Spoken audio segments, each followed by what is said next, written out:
Hey, Kerry. Great talking to you today. I am sorry that I could not remember how to show you how to exempt grades. And again, that simply means that it doesn't count for or against the student.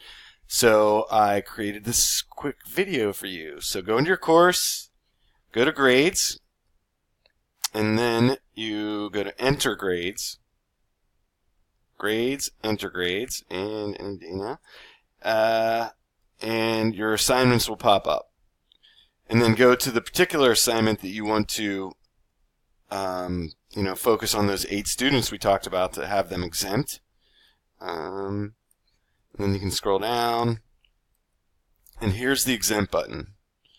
So exempt, you could select, let's say I wanted to exempt this student, exempt. Alright? And I'm going to unexempt that, but that's how you do it. It's that simple. Then it doesn't count for or against the students, and it will not confuse the other students or stop them from doing the work.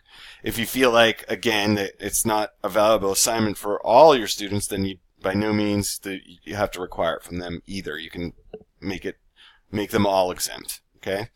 All right, and then again, you and I will get together in a couple weeks or whatever and go through the course and clean it up. So thank you so much for everything you're doing. You're doing awesome. Try and enjoy it, and definitely enjoy your time skiing. Talk to you soon.